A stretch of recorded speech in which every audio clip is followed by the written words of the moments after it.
Well, good morning, everybody. I thought this morning we'd continue some of the great roles in the Broadway musical.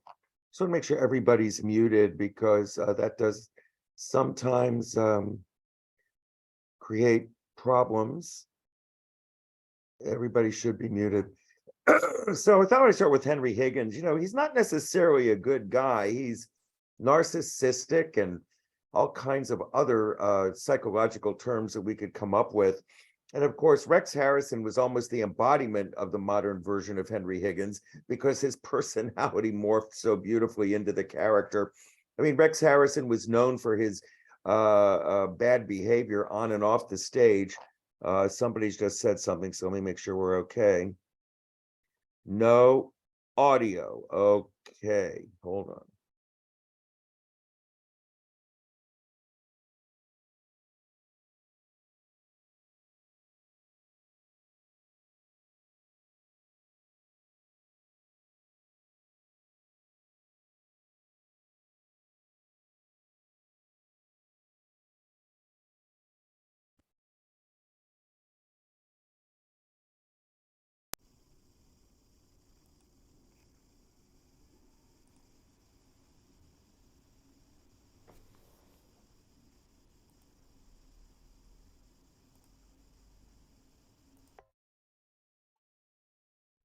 I'm testing again. I hope you all can hear me. Okay, now we're good.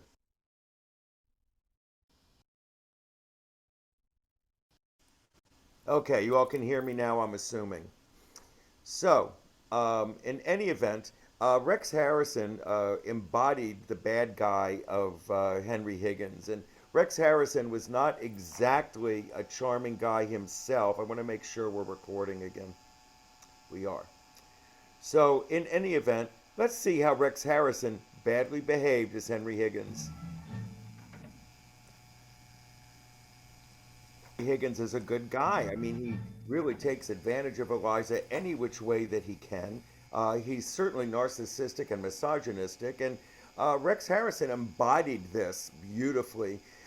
And you know, he had a very difficult time originally doing the role, and probably was treating Julie Andrews exactly as he treated Eliza Doolittle. But I guess you could say that was getting into character. One of the brilliant things about the conceit in West Side Story is that the two gangs actually drive the plot. What Jerome Robbins did when he was directing and choreographed this was just not a chorus of people. Each and every one of these gang members had a name and was given a distinct personality, or at least one that they would try to create.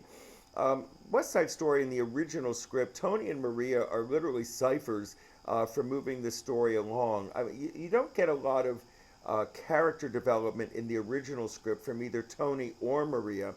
And what makes the story flow is that it's the gangs that drive the story. It's this group dynamic that creates the tragedy in the way that Jerome Robbins created it and brought it out. And of course, Leonard Bernstein embodied that in giving the gangs character tone as well.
Watch this shot. Hey, shoot, man, go!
Shit.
Hey, Chicky. Hey. Chick, chick, chick, chick, Hey, chick, chick, hey, chick. watch it, Jet Boy.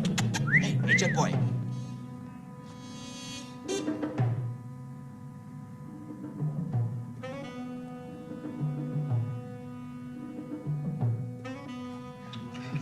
Jet, jet, jet.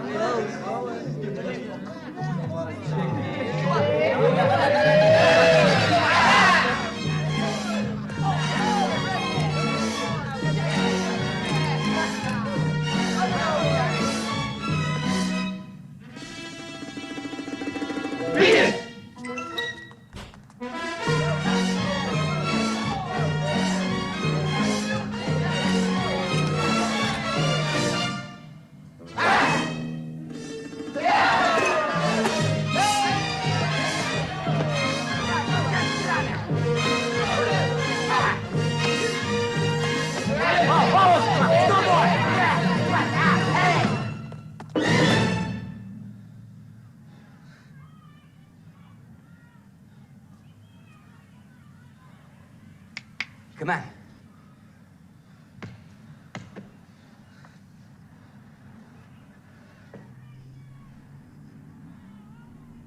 Baited.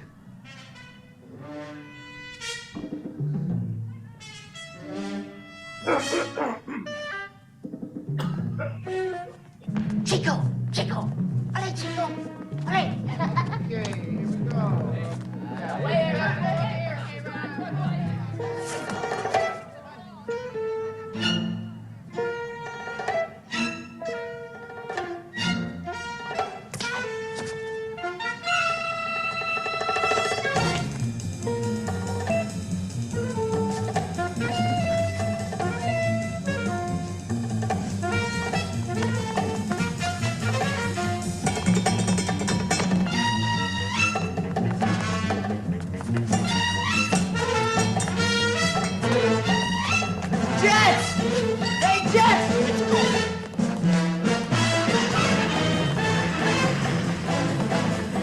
Indio! Let's jump him! Come on!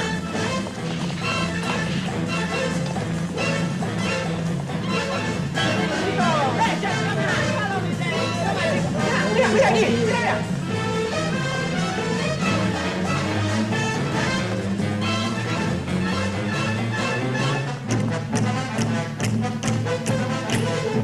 Mira, mira, mira. Hey, Jack. Hey, hey, hey. Yeah.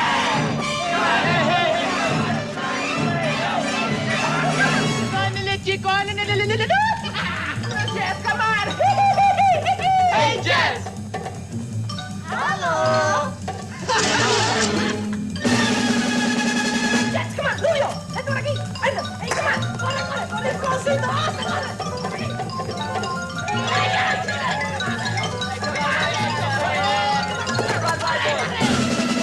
Come on, boys, huh? Hey, come on, huh?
Well, that is the way that you really get the tone of how they interacted, how they felt, and truthfully, if I were choosing a role and if I weren't going to be, Bernardo or Riff, I'd want to be one of the members of the gangs. It's certainly what to do. Well, in the story of Cinderella, as done by Rogers and Hammerstein, the stepsisters are actually horrible human beings. What they do to poor Cinderella, and this is from the original 1957 version with Kay Ballard and Alice Ghostley as the stepsisters. Why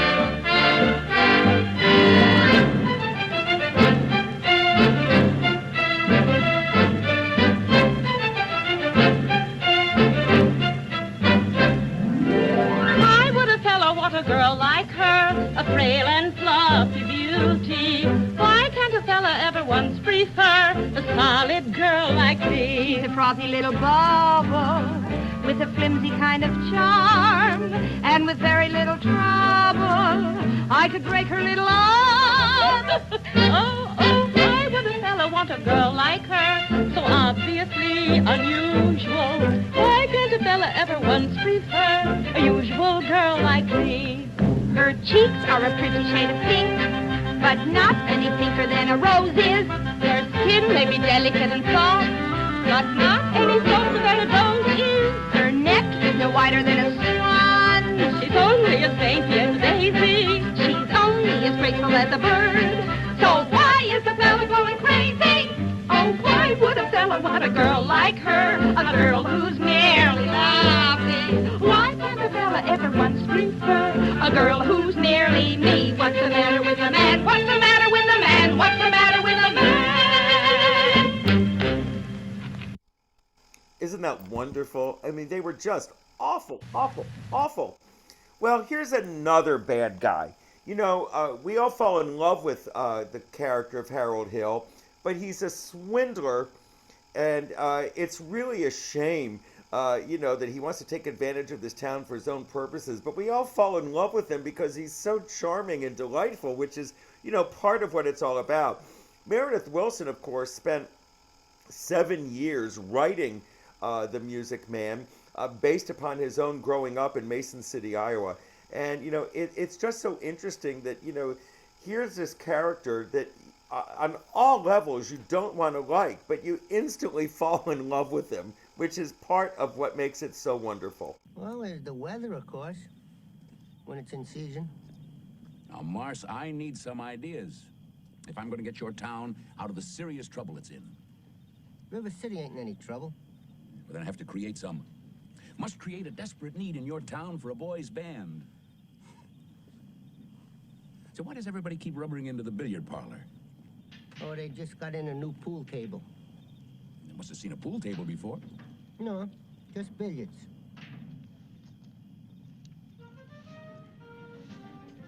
That'll do it. You just sit where you are, and remember, if you see that music teacher...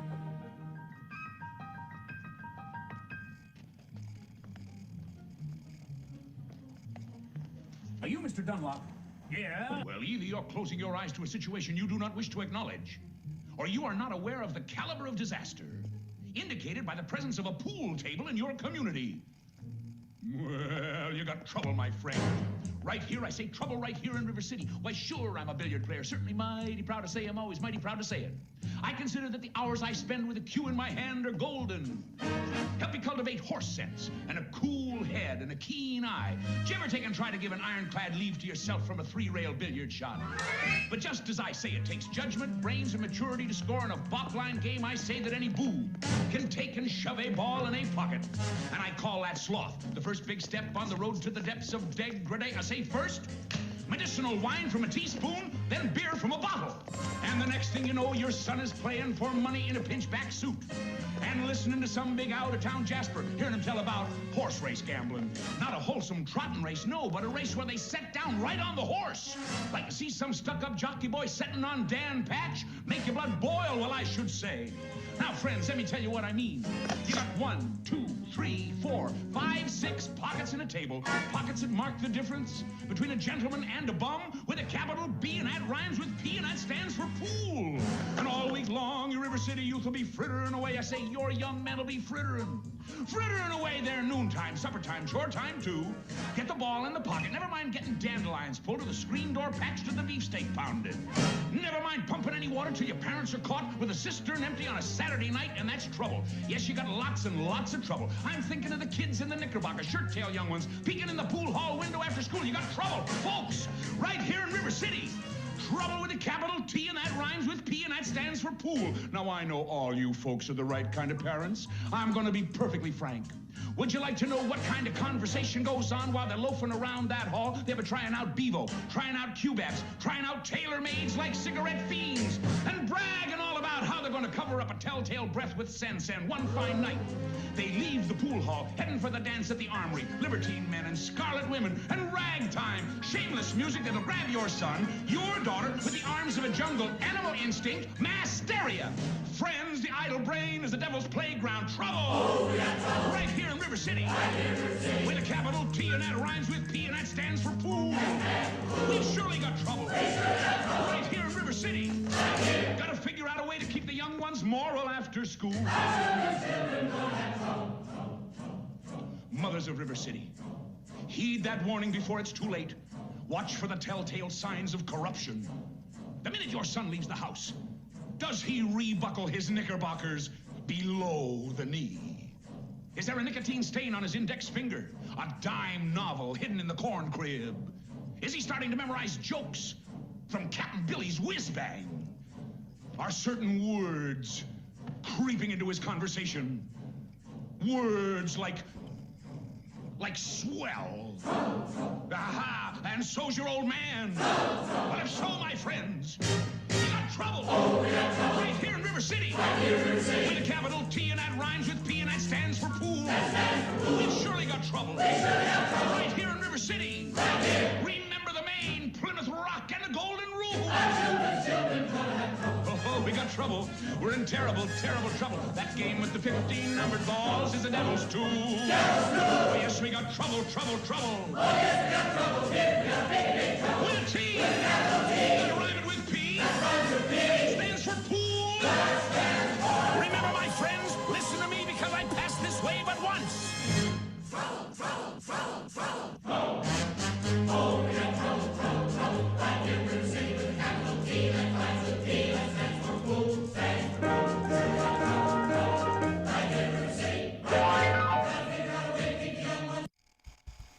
It's amazing. You fall in love with this guy, and he's a scoundrel. Well, Meanwhile, here's another bad character, one of the greatest roles ever written for a woman in a musical. And, these roles are so important because this is what actors, truly aspire to, is to get these great roles. And Merman, who was at 50, looking for a last great role, really found one here. And for many, many years, until Angela Lansbury took it over in 1983, no one thought she was replaceable in the part. And of course, we all know a great many actresses have done it since. But her stamp on the role and her true determination, it was just what Merman could always provide. Now, all I need is a girl. And that girl, ladies and gentlemen, is the star of the Broadway musical Gypsy, singing Everything's Coming Up Roses, exactly as she does it in the show. Miss Ethel Merman.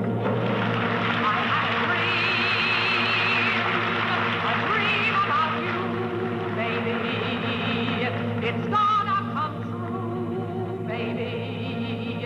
They think that we're through, but baby,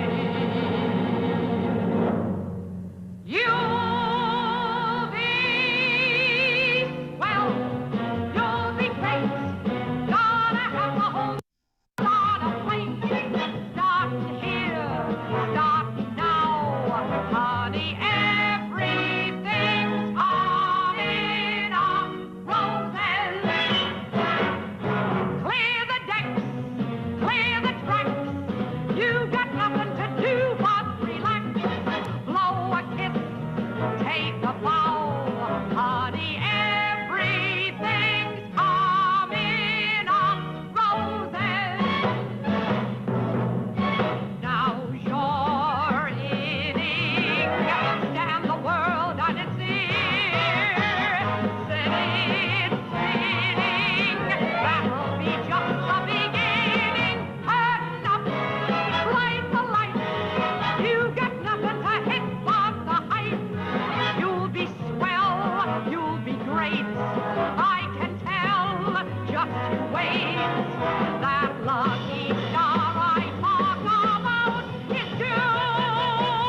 Just that power in that song is really something.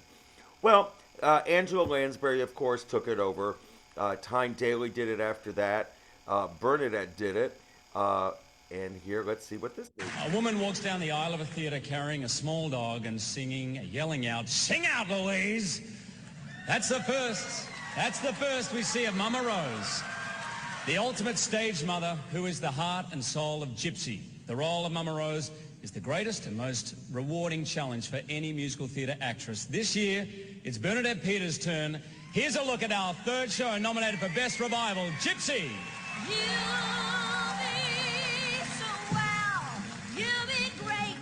The story of Gypsy resonated for me a bit because I was in the show when I was 13 years old. I was in the Second National Company. I was on tour. I was in show business starting at 3.5 years old. Starting here, starting now, honey, everything's coming up roses. Gypsy is basically about a mother and her 2 children, and she's making her way in the world for her kids. Wherever we go, whatever we do, we're gonna go through it together.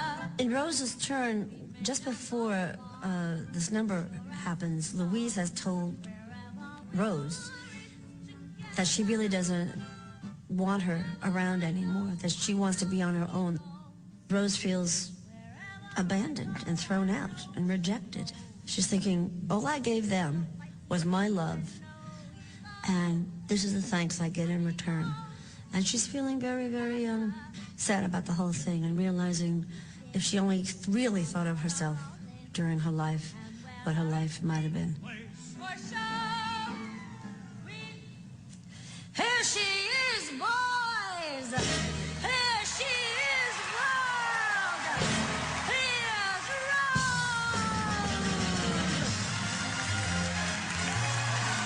Hey, boys!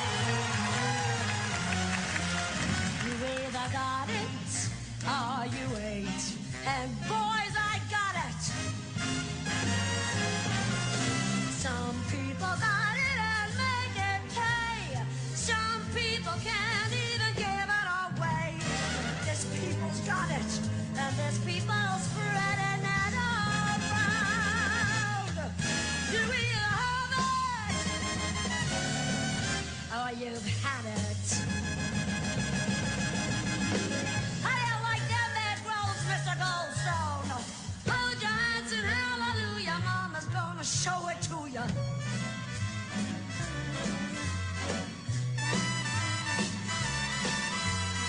Ready or not, shh, here comes Mama.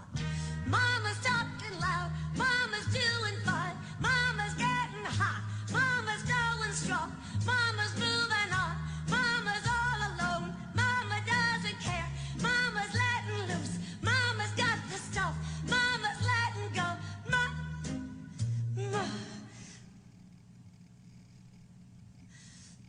Mama's got the stuff, Mama's gotta move, Mama's gotta go, Mama's gotta let go.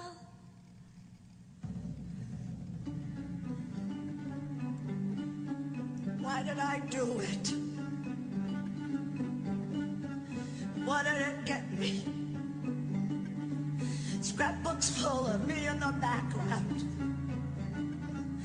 Give them love, and what does it get you? What does it get you? One quick look as each of them leaves you. All your life, and what does it get you? Thanks a lot, and out with the garbage. They take bows, and you're batting 0. I had a dream.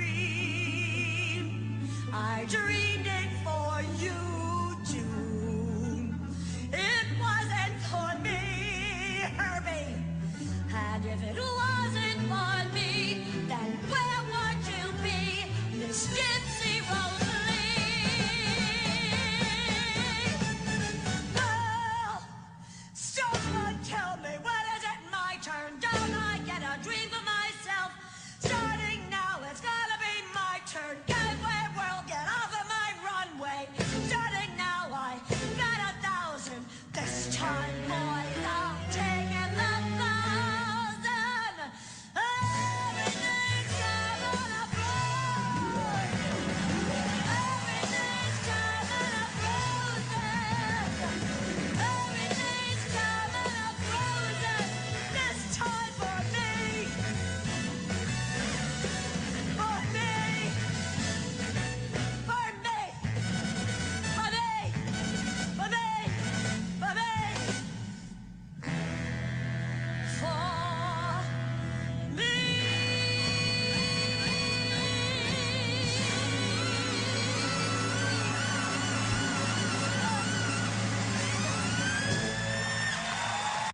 woman walked. And then, of course, there was the Patti LuPone version, and then the Imelda Staunton version, which I saw in London, and I must tell you, I thought it was the most incredible Mama Rose ever. She played it as if she was Norma Desmond. Well, then we have another comic bad person, another great role amongst many in a musical that's probably one of the most done in amateur productions anywhere, Once Upon a Mattress, written by Mary Rogers, Richard Rogers' daughter. This was Carol Burnett now taking on, she originated the role of the young princess, and this was she as the miserable, mean, rotten queen. Sensitivity, sensitivity, I'm just loaded with that. In this one word is the epitome of the aristocrat. Sensitive soul and sensitive stomach, sensitive hands and feet. This is the blessing, also the curse of being the true elite. Common people don't know what exquisite agony is, suffered by gentle people like me. Just get your hands off me. Think up a tricky test for that wretched moat-swimming princess. Madam, may I suggest? Maybe we ought to... Don't take all night. I'm not well. I need my rest. Not that I ever sleep on that lumpy mattress. Oh, God, my back. Sensitivity, bane of royalty. That bed's a torture rack. Ooh. Oh, I hate to sound grumpy, but my nerves are so jumpy. I am sure I could feel any lump even if it were under the mattress and small as a pea.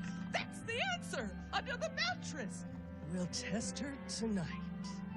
One tiny pea beneath one thick downy mattress. Oh God, you're bright. Any genuine princess would feel it. If she doesn't, she's through. Get the tiniest pea and order one mattress. No, make it 2. Why not 5? 10, I think, would be plenty. Better still, make it 20. And to play it safe in the event, even that's not enough to ensure that she sleeps, we'll give her a soothing sedative, won't we? You can whip up a drink. Something stunning. Oh, but you're devilish. I love the way you think. She's insensitive, so insensitive, she'll fall asleep, no doubt. God, but you're clever, brilliant, a genius. You are divine. Get out.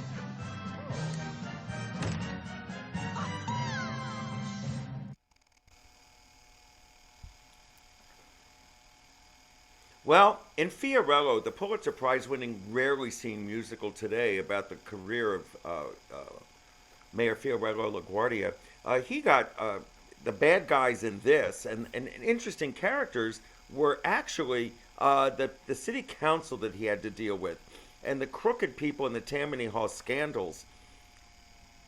Here we go. Your witness. Mr. X, may we ask you a question? It's amazing, is it not, that the city pays you slightly less than $50 a week, yet you've purchased a private yacht. I am positive your honor must be joking. Any working man can do what I have done. For a month or 2, I simply gave up smoking, and I put my extra pennies one by one into a little tin box, a little tin box that a little tin key unlocks. There is nothing unorthodox about a little tin box. About a little tin box. A little tin box. In a little tin box, a little tin box that a little tin key unlocks. There is honor and purity, Lots of security in a little tin box.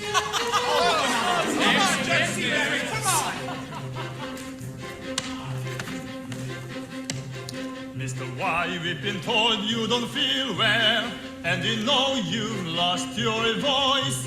But we wonder how you managed on the salary you make to acquire a new Rolls Royce. You're implying I'm a crook, and I say no, sir. There is nothing in my past I care to hide. I've been taking empty bottles to the grocer, and each nickel that I got was put aside.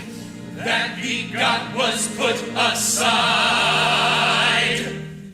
into a little tin box, a little tin box that a little tin key unlocks.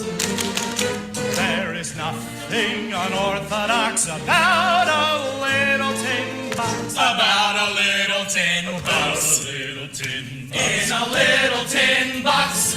A little tin box. There's a cushion for life's rude shocks. There is faith, hope, and charity. Hard-won prosperity. In a little tin box. Next witness, take the stand. Mr. Z, you're a junior official, and your income's rather low. Yet you've kept a dozen women in the very best hotels. Would you kindly explain how so? I can see your honor doesn't pull his punches, and it looks a trifle fishy, I'll admit. But for one whole week I went without my lunches, and it mounted up your honor bit by bit. Up your honor bit by bit. It's just a little tin box, a little tin box that a little tin key unlocks. There is nothing unorthodox about a little tin box. About a little tin box. A little tin box. In a little tin box. A little tin box. All the glitter with blue chip stocks. There is something delectable, almost respectable, in a little tin box. In a little tin box. It's truly wonderful. I mean, talk about great bad guys. Then we get to this bad guy. And, you know, interestingly enough, in more modern productions of Oliver, the portrayal is truly a comic bad guy. It was just done at the City Center Encores. And, of course, when Maggie Smith did it a few years ago, I don't know what she was imagining. She gave all these people cell phones. But in any event, here is a great captain of a great bad guy ever. What's you staring at? Ain't you never seen the top? Come on.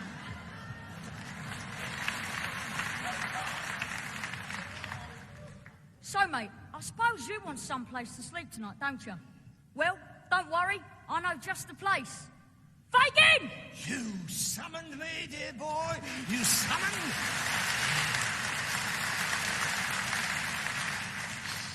I can smell rich pickings here tonight, don't you?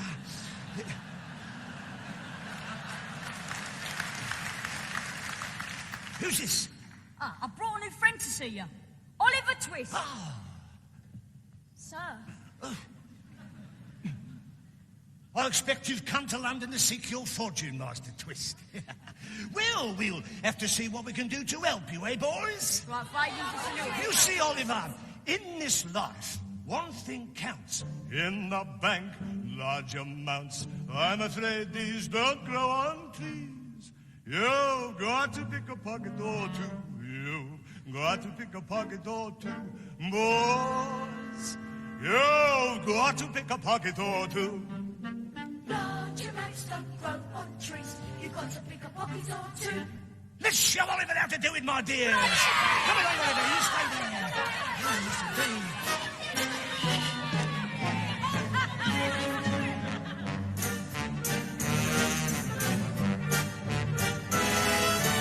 Why should we break our backs stupidly paying tax? Better get some untaxed income. Better pick a pocket or two. You've got to pick a pocket or two, boys.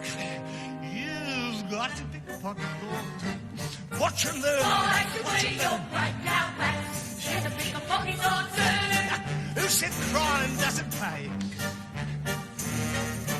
Robin Hood, what a crook, gave away what he took. Charities fine, subscribe to mine. Get out and pick a pocket or two. You've got to pick a pocket or two, boys. Mister, you've got to pick a pocket or two.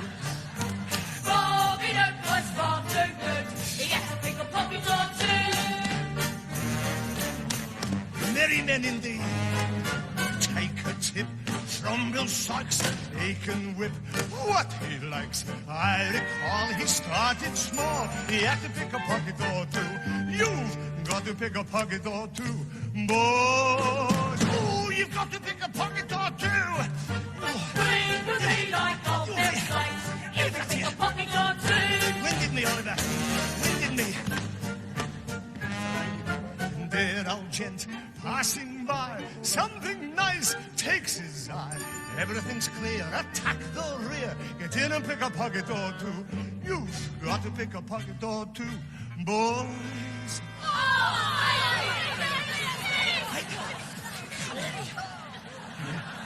I'm naked now. You've got to pick a pocket or two. And the fear attacked the rear. You didn't pick a pocket or two. When I see someone rich, both my thumbs start to itch. Only to find some peace of mind. You got to pick a pocket or two. You've got to pick a pocket or two, boys. There. Up down there. Right, okay. You've got to pick a pocket or two. Just to find some peace of mind. We have to pick a pocket or two.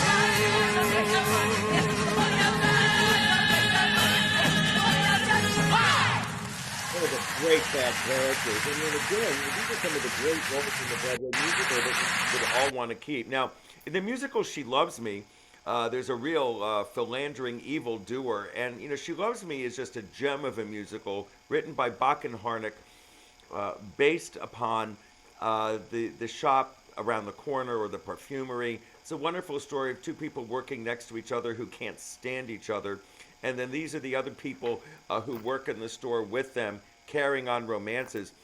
This is Gavin Creel, and if you saw him in Into the Woods, he's just a phenomenal, or Hello Dolly, a phenomenal Tony Award-winning actor. He's just terrific. And here we go. Come with me, Ilona. I've missed you so much. Oh, God, no. How I envy you each evening when work is through. For I have only me to be with while you have you. No. Without you, Ilona, how cold my lonely life has grown. Are you happy alone, Ilona? Ilona, my own. Now that Kadai is hard at play, we'll never get out of here till New Year's Day. So happy New Year. Come with me, Ilona.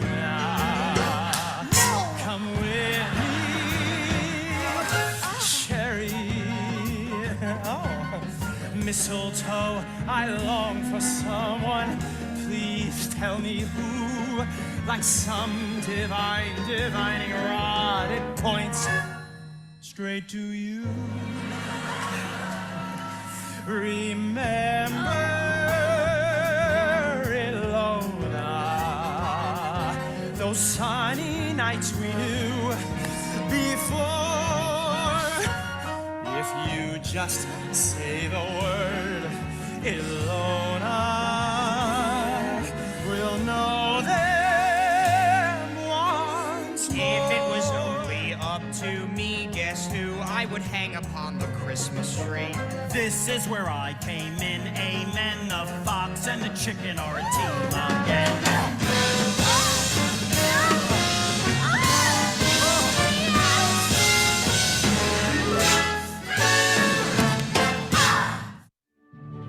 Wonderful bad guys are sometimes the best parts that you can possibly have. Then, of course, there's maybe one of the most famous evil characters ever, and the personification of the MC in Cabaret is supposed to be metaphorically representing Hitler and the degeneration of the German society as the rise of anti-Semitism plunged Germany into war and into the Holocaust. When Joel Grey took the part, he didn't know what to do with it. It didn't have any lines. He just had songs to sing, and he couldn't figure out what the character was supposed to do. And it was he who created this grotesque look by getting into the true atmosphere of the scene by being really offensive and horrible. Ella Cummings taking it even further in the 1996 version, and here that is.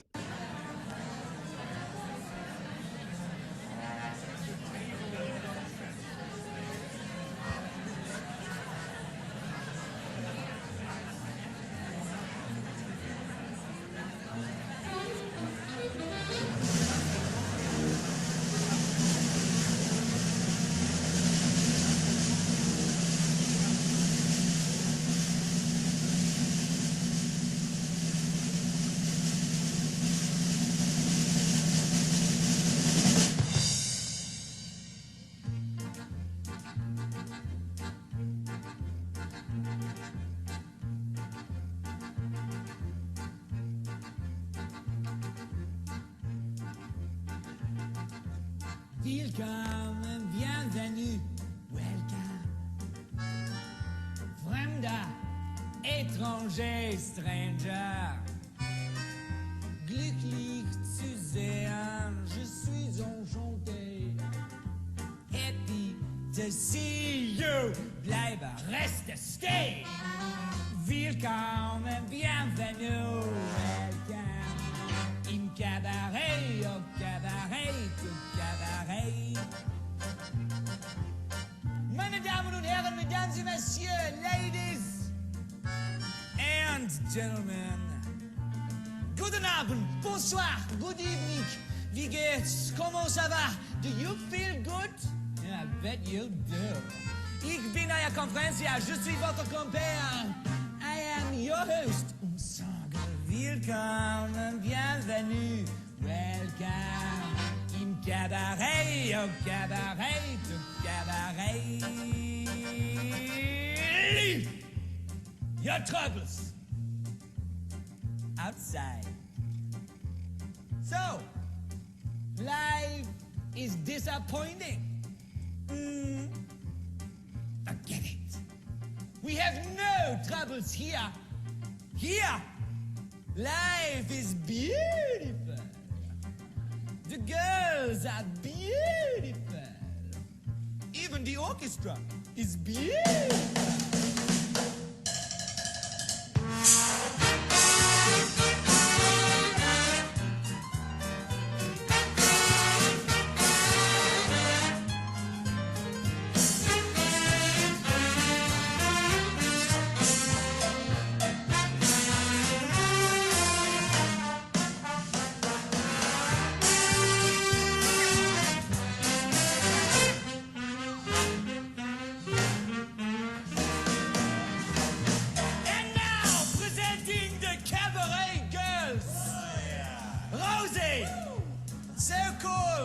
Because of her cheeks. See? Lulu. She's a tiger. Frenchie.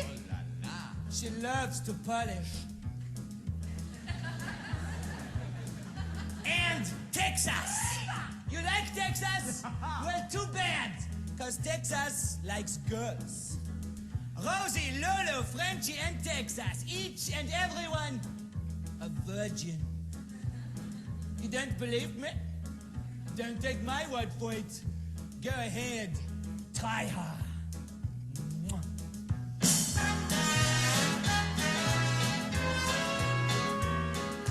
Outside it is winter, but in here it's so hot. Woo!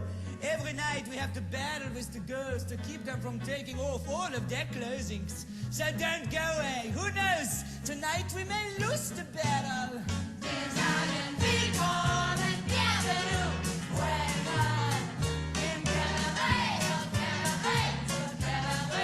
We are here to serve you.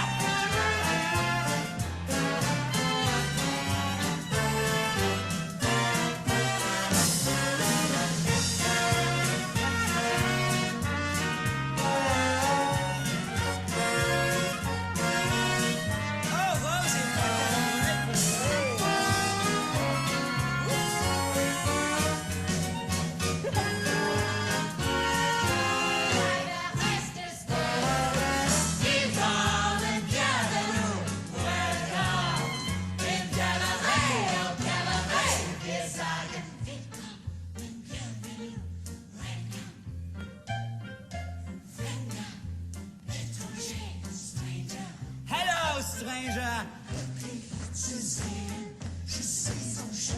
Enchanté, madame. Hello. You. Bleibe, reste, stay. Wir sagen, willkommen, bienvenue, welcome. Fremder, étranger, stranger. Glücklich zu sehen, je suis enchanté. Happy to see you, bleibe, reste, stay.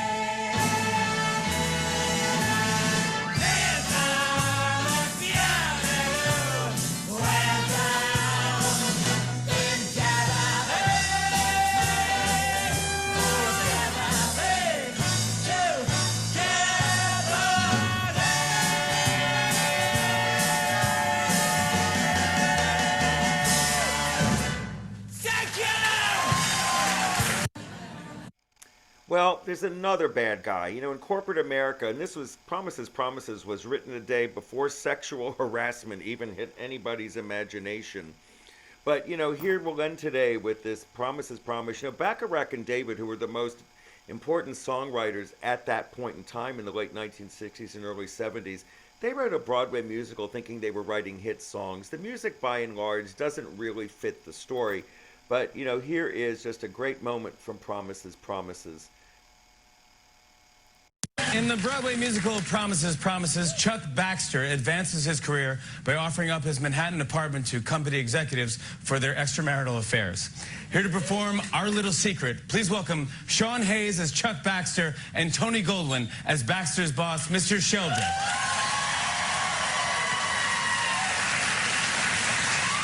Now, Baxter, remember, what is tonight going to be? Tonight, sir, a fun evening. No, Baxter. Tonight is going to be Our Little Secret. Oh, of course. You didn't even have to say that. You know how people talk. You don't have to remind me. Not that there's anything wrong. This happens to be a nice girl. Listen, you didn't even have to tell me. Besides, it's none of my business. I mean, after all, 4 apples, 5 apples. What's the difference? That's where you're wrong, Baxter. From now on, there is only room for 1 apple in the basket. Right?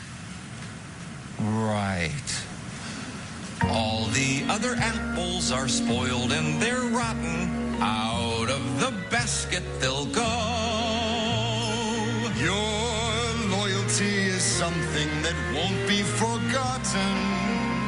And there's one thing I promise you. I can keep secrets too. Oh, it's our little secret, little secret, little secret. I'm gonna buy me a hat and keep our secret under that. It's our little secret, little secret, little secret. I'll even stop counting sheep to prove I don't talk when I sleep. We've got a just one another. There isn't anyone that we can trust except each other. That's why we'll never tell a soul what it's all about. They'll never get a chance to find out. There'll be questions I won't answer. There'll be gossip.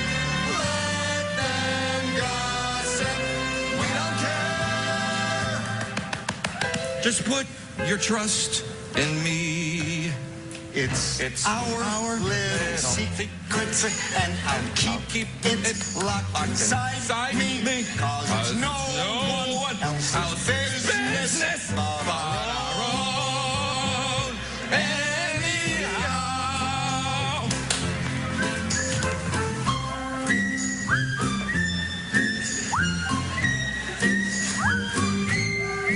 Cause it's no one else's business but our own.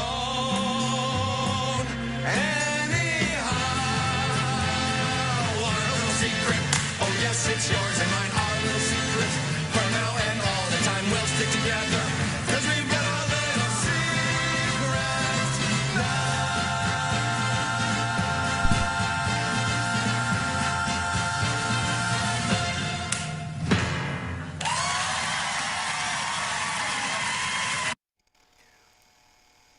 Well, I hope you all enjoyed looking at some of these great roles today, especially the bad guy great roles, and I hope it was a lot of fun. I see there's a comment in the chat, so let me just get to that, see if it's a question. Oh, God, how will the strike affect Broadway? Let's not even think. I mean, if they shut Broadway down, I mean, it'll just kill it. It'll be horrible. Oh, God, let's not go there. Anyway, see you all next Friday. I hope you all enjoyed, and talk to you all soon. Take care. Bye-bye, everybody.